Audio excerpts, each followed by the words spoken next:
Hey guys, so today we are going to do data interpretation, and this is a topic which is significant.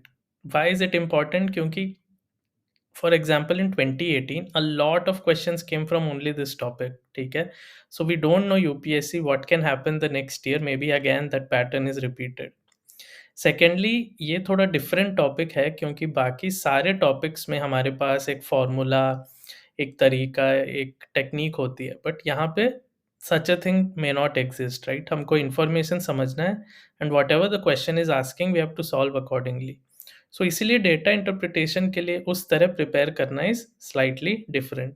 But having said that it's not difficult. ठीक है, नया है but मुश्किल नहीं है. So today my job is to make this easy for you and that's what I'm going to do today. ठीक है, so a little bit about myself Karthik, and I cleared UPSC CSE in 2017 with an AIR 529, and besides that I've cleared a lot of important aptitude exams across the world. So be it GMAT exam, be it India's very own GATE exam, IES exam, and I even have a 160 plus score in CSAT. ठीक है, so I have a good understanding of what these aptitude exams test, and that's what I'm going to discuss with you. Okay. Now, today we are going to directly come to questions, and the reason being that there's no much point of theory here. So I'll just go through each and every question and then we'll understand. Okay. So pie chart gives the expenditure on five different household on different items A, B, C, D, E in a household. If B, C, D, and D correspond to these angles, what is the percentage of expenditure on item A? ठीक है, so pi है, so let's say this is the center. So total angle across this मतलब this complete angle is 360 degrees, right? So what they're saying is, let's say B occupies 90 degrees. Okay, so if this is 90 degrees, this is B. C is 50 degrees.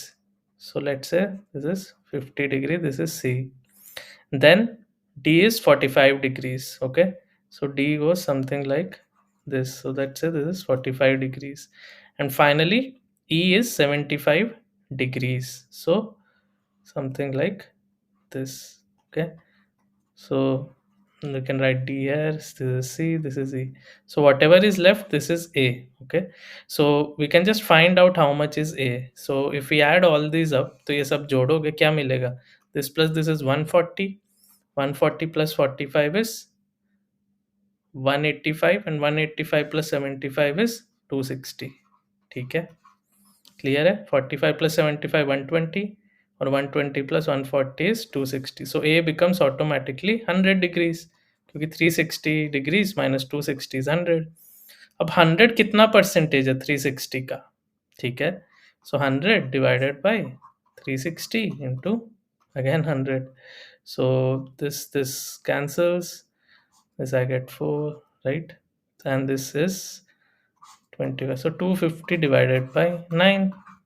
So we get our answer, which is answer D. ठीक है, so we just used basic rules कि सारे angles का सम 360 degree होना चाहिए, और फिर उसके बाद हमने परसेंटेज का फॉर्मूला यूज किया कि 100 डिग्री से तो 100 360 डिग्रीज का कितना परसेंट है. ठीक, okay. Now moving ahead. So another similar question तो कर लेते हैं जल्दी से. A pie diagram shows the percentage distribution of proteins, water and other dry elements in human body. ठीक है, प्रोटीन, वाटर और अदर ड्राई एलिमेंट्स. ठीक है, given that proteins correspond to 16%, water corresponds to 70%, right? So and we have other dry elements. So other dry elements कितना percent होगा? ठीक है, so this plus 6 is 16 plus 70 is 86%. तो 100 में से 86 हटाओगे तो 14% अदर ड्राई एलिमेंट्स होंगे. ठीक है, तो ये तीनों जोड़ के 100% बनता है. ठीक है, now if both the proteins and the other dry elements correspond to p%, मतलब proteins और ये, so if I add these two I get 30%. ठीक है, so what is the central angle of the sector representing p on the pie diagram? मतलब अगर ये पूरा 360 degree है तो 30% कितना होगा 360 डिग्री का, राइट? तो उतना ही यहाँ पे एंगल होगा, राइट? So 30% of 360 degrees. ठीक है. So this goes and we get 108 degrees. ठीक है. तो अगर 100% is 360 degrees, then 30% of this would be 108 degrees. ठीक है. So this is what I am talking about, right? Now the following three items are based on the graph below. अब ये हमारे आगे ग्राफ वाले क्वेश्चंस. सो वो भी एक तरह का डेटा ही था, but these are the typical data interpretation questions जहाँ पे ग्राफ होगा और इस तरह की चीज़ें हमको एनालाइज करनी है. ठीक है. The following three items are based on the graph given below, which shows imports of three different types of steel over a period of 6 months in a year. ठीक है. तीन अलग तरह के स्टील्स हैं, coil, sheet and scrap, and these are the 6 months. ठीक. The figure in the brackets indicate the average cost per ton over 6 months period. तो cost per ton है ये. ठीक है. एंड दिस इज कितने हजार टन का इंपोर्ट हुआ है. How many thousands of tons are imported. By how much did the import of sheet steel exceed the import of coil steel in the first 3 months of the year. ठीक है. सो sheet steel का निकालना है for the first 3 months. ठीक है. Sheet steel minus coil steel, इनका we have to find the difference between their imports. ठीक है. तो हमें बस ऐड करना है. सो शीट स्टील पहले देख लेते हैं. So sheet steel is which one, this one. So this one. So first month sheet steel is 40. ठीक है. This is 40. Second month it is, let's say somewhere here, right? It seems like 36. ठीक है. तो 36 38 के बीच में लग रहा है, सो मे बी आई राइट 37. ठीक है. Then the next step which I see here is the third month, which is again equal to 36 what. ठीक है. तो अगर मैं लाइन बनाऊँ यहाँ से, तो the best way to do is you can draw horizontal lines. ठीक है. ठीक है. This is something like this. So this is what you can do in the exam. Okay, so let's say this we take to be 36. Now even I don't know which is right, क्योंकि exact measure करना मुश्किल है. ठीक है. So देख लेते हैं. Finally second, exceed the import of coil steel. So coil steel कौन सा है, ये वाला है. So ये हो गया 30. दूसरे मंथ में हो गया, this is not 32 but it is more than 30, so this is 31. And the third month it is, ठीक है, तो इट इज अगेन कितना होगा, 32 लग रहा है, right. It seems like 32, let's say. Okay, right. In fact या ठीक है. So this is 32, this may be actually higher, so let's say this is 33. ठीक. तो यहाँ पे कितना आएगा सम, 40 37 36, सो 73. सो ये हो गया 113. ठीक है. और इधर कितना आएगा, 64 और 30 94. ठीक है. सो रफली मैं देखूँ, I will get 19. Okay. 113 minus 94 is 19. तो दिस इज द डिफरेंस. तो how much did the import of sheet steel exceed coil steel. Sheet steel total minus coil steel. तो यहाँ पे गलती से मान लो एक तो आपने गलत भी लिख लिया, let's say you are confused, so even then you will get an answer close, right. 18 19 20. तो उससे आपको then you can again go back and recheck कि अच्छा गलत तो नहीं देख लिया. ठीक है. So that is how you can be extra careful. Options can help sometimes. So what was the approximate value of the sheet steel imported over the 6 month period. ठीक है. सो 6 month पीरियड में जो शीट स्टील इंपोर्ट किया है, सो हमको ये तो पता है कि पहले 3 months में क्या है, 113 आया था, right. 113. And finally in the last 3 months वो हमको ऐड करना है. ठीक है. शीट स्टील का. सो this is again I think same कर लेते हैं. ठीक है. So this can be 36 37. ठीक है. This one, then this one would be 34. ठीक है. और again finally again one more 34. ठीक. So roughly if I add them up, let's say 150 or 68, so you get 218. Okay. And sheet steel का cost is 256. So 256 into 218 हमको निकालना पड़ेगा. So if I have to do this, so you can just check roughly, right. So 250 into 200 मेरा कितना होगा? सो इसको मैं round of कर दूं, let's say I right this as 260 और इसको लेट्स से मैंने थोड़ा छोटे में राउंड ऑफ किया 210, लेट्स सी तो कितना आता है 26 और 52. सो this is roughly this much, right? So I can say कि this is the closest, right? So mostly this is going to be our answer. ठीक है?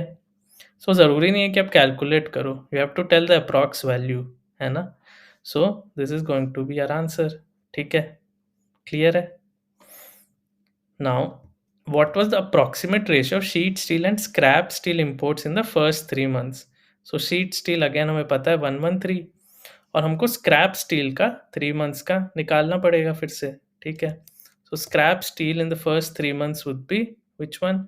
ये वाला, दिस इज 32, ठीक है? This is 34 in the next year, this one, and again अगले साल I guess this is again 32, right? So I whenever confuse just draw a line, ठीक है?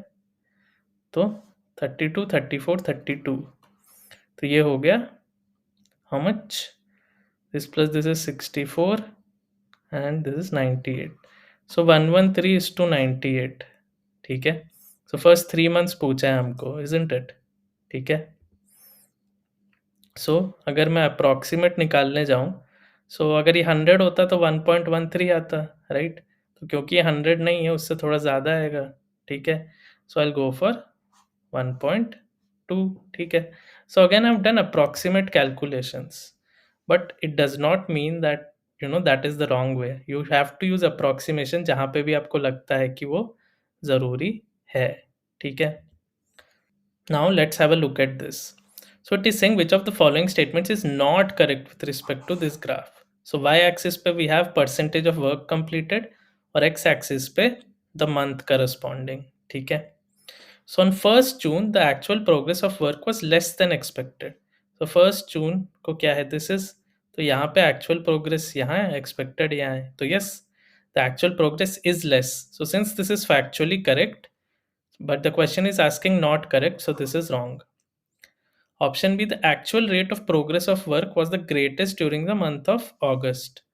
तो अगस्त का महीना जो है, ठीक है, तो actual rate of progress of work was greatest during the month of August. Yes, क्योंकि रेट ऑफ ग्रोथ किसी भी चीज़ की स्लोप से होती है, तो क्योंकि इसका स्लोप ज़्यादा है और इसका स्लोप कम है, ठीक है, तो as a result the actual rate of progress of work was greatest during August. ये सही है, मतलब ये करेक्ट नहीं है.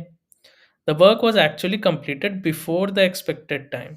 ये सही है, राइट, क्योंकि the work finished here but the expected time is here, so this is also correct, so this is not the answer.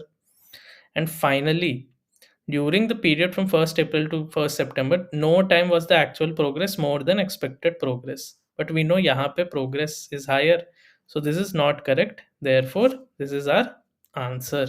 ठीक है, तो आई होप ये क्लियर हो गया होगा आपको. And this is a straightforward question, it's just that आप graph से डरना नहीं है. तो वाई एक्सिस पे परसेंटेज ऑफ वर्क है और एक्स एक्सिस पे हमारे मंथ्स हैं, ठीक है, बट किस किस मंथ में है वो एक्स एक्सिस पे चूज करो और वाई में उसकी वैल्यू चेक कर लो, ठीक है. तो अगर 1st जून पे देखना है तो मैं बस जून का मंथ सेलेक्ट किया, देख लिया, अच्छा दिस, ऐसे लाइन खींची, ओके ये वैल्यू है, ठीक है. So this is how you need to read graphs and diagrams. Okay, now I hope you can see this. So anyways, the question says up these are just 3 different rates. ये repo rate है, ये CRR है और ये reverse repo rate है, ठीक है. Now the question is saying the that the central bank has made these changes over a period of time. अब देखो, कभी कभी which is very rare but your general understanding of other subjects in GS is useful. तो यहाँ पे economy का concept use किया है, ठीक है. तो यहाँ पे if you know just keep things simple, what is happening that the repo rate is increasing over time, right. अब रेपो इंक्रीज होगा तो रिवर्स रेपो भी इंक्रीज होगा. No, repo rate is the rate at which RBI lends to banks, ठीक है. Rate at which RBI lends money to banks, ठीक है. Now which one of the following can be the most likely reason for the central bank for such an action central bank ने क्यों किया होगा? So if you remember money supply थोड़ा सा, तो जब भी रेट ऑफ इंटरेस्ट ज़्यादा होगा तो क्या होगा? लोग लोन्स कम लेंगे because loans are costly and people would like to deposit their money in the bank. Why? Because rate of interest ज़्यादा मिलेगा. So if people put more money in the bank, उससे क्या होगा? मनी सप्लाई कम हो जाएगी economy में. Money supply economy में कम होगी तो इन्फ्लेशन कम हो गया. ठीक है, तो that is why this is done. So actually this anti inflationary stance which is option D. इसका फॉरेन इन्वेस्टमेंट से रिलेशन नहीं है. ठीक है, लिक्विडिटी क्या हो रही है? Just think if I withdraw money and neither. ठीक है, so why is all this happening? You got the gist. So it is mainly about anti inflation stance. ठीक है, मॉनेटरी पॉलिसी के गोल्स भी यही होते हैं. ठीक है, so I hope this is clear. Next, this is another graph, another question. तो this is about GDP growth rate and tele density. ठीक है, दो पैरामीटर्स हैं. आई नो थोड़ा सा लग रहा होगा डिफिकल्ट, बट यू नो बस just see these are numbers and data.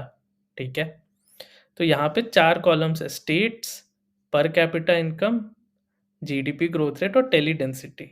ठीक है, so with reference to the above table which of the following are the most logical inferences.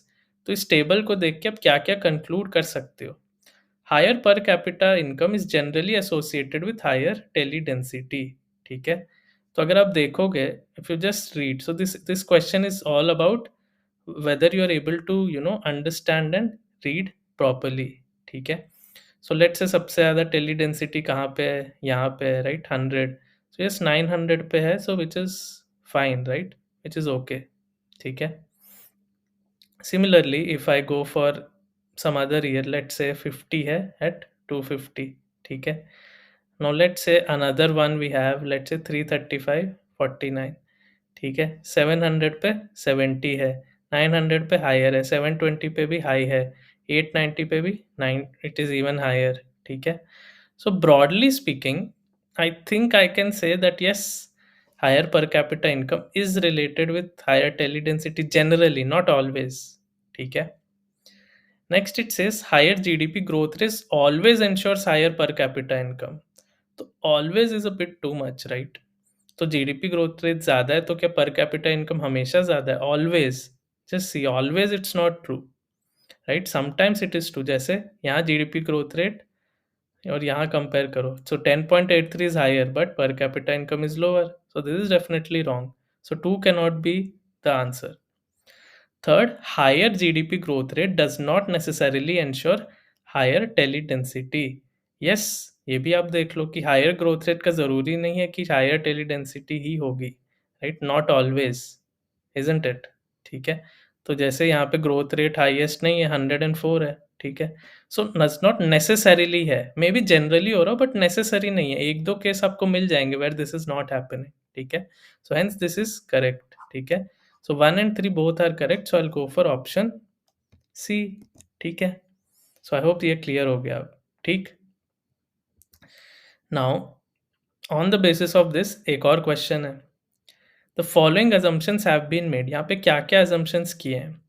Nowadays prosperity of an already high performing state cannot be sustained without making large investment. अब assumption बोला है, वो तो data है, right, data present किया है, just presented you data, there is no assumption. क्या कोई अजम्पशन है? मैंने, मुझे जो डेटा मिला मैंने डाल दिया, तो ये सब तो अजम्पशंस में है ही नहीं. ठीक है, tele density is most essential condition, so these are assumptions, right.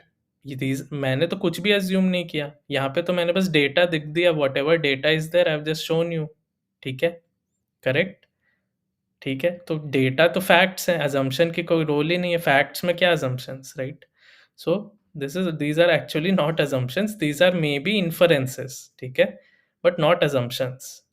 ठीक है, so as a result we can definitely say that neither is this is assumption. Okay, so answer is option D. ठीक है, clear. Next, average hourly earnings per year of the workers in a firm are represented in figure A and B. ठीक है, तो ध्यान से देखो, जो पहला फिगर है वो वाई एक्सिस 20 से शुरू कर रहे हैं. ठीक है, and the bottom one they're actually starting from zero itself. ठीक है, so डेटा देखते हैं तो यहाँ पे one y is 14, I mean this y, तो x एक्सिस पे 14 है तो y एक्सिस पे 25 है, तो ये 14 है 25 है, ठीक है, ये 2013 है, ये 20 है, 2013 है 20 है, 2017 है 40 है, 2017 है 40 है, so I think data is actually exactly the same, right? Same ही डेटा है, right? There is no difference. ये 16 है और ये 35 है, 16 है 35 है, so they are actually the same, they are exactly similar, isn't it? So बिल्कुल सेम है। सो अगर डेटा सेम है, there is no difference in data, तो ये तो गलत है, ये भी गलत है और ये भी गलत है, बिकॉज एग्जैक्टली सेम डेटा है। सो ऑब्वियसली वो स्लोप सेम है, राइट?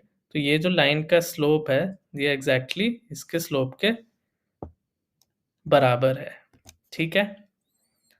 तो it's just about a bit of practice, थोड़ा प्रैक्टिस करोगे डेटा इंटरप्रिटेशन आपको समझ आने लग जाएगा, ठीक? Year wise variation of the price of a certain commodity is shown in the following graph, ठीक है? Year wise variation of price of a certain commodity, ठीक? सो समय के साथ इसका प्राइस कैसे वेरी कर रहा है? तो let's go to the options. The price of the commodity in the year 1990 must have been 10, ठीक है? तो अगर मैं जाऊं यहाँ पे तो it's not exactly equal to 10, right? Must have been 12, must मतलब एग्जैक्टली आई डोंट नो, ठीक है?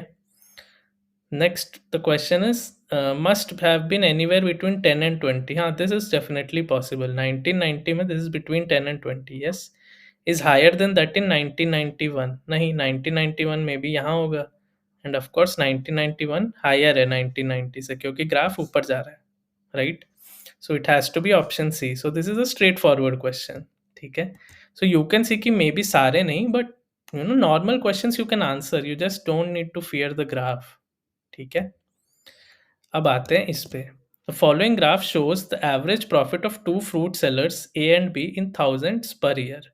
सो ये एवरेज प्रॉफिट्स है, ठीक है, from 1995 to 2000। Consider the graph and answer the 4 items that follow, ठीक? In which year is the average profit of A and B same? अब बताओ ए एंड बी सेम प्रॉफिट कब होगा? जब दोनों ग्राफ्स इंटरसेक्ट करेंगे, राइट? तो जैसे ये पॉइंट है तो यहाँ पे ए का प्रॉफिट और बी का प्रॉफिट दोनों सेम है, which is how much?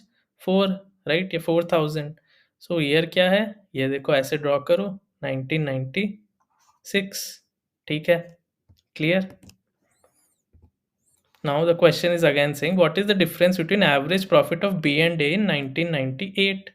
So 1998 में क्या हो रहा है? This is 98, right? So if I draw this, so this is 98. So A का profit if I can say थोड़ा सा 3 से बड़ा है, and B का profit is, right, how much? Exactly equal to 4, right? So उनका difference कहाँ होगा? 4000 और 3000 का डिफरेंस 1000 है, सो 1000 से थोड़ा कम डिफरेंस है, राइट? सो मे बी ऐसा कोई ऑप्शन हो जो 1000 से कम हो थोड़ा, ठीक है? So which is it? 600, ठीक है? और वी कैन सी कि of course B is higher, so difference between B and A, तो I think this makes a lot of sense, so answer is C, 600, ठीक?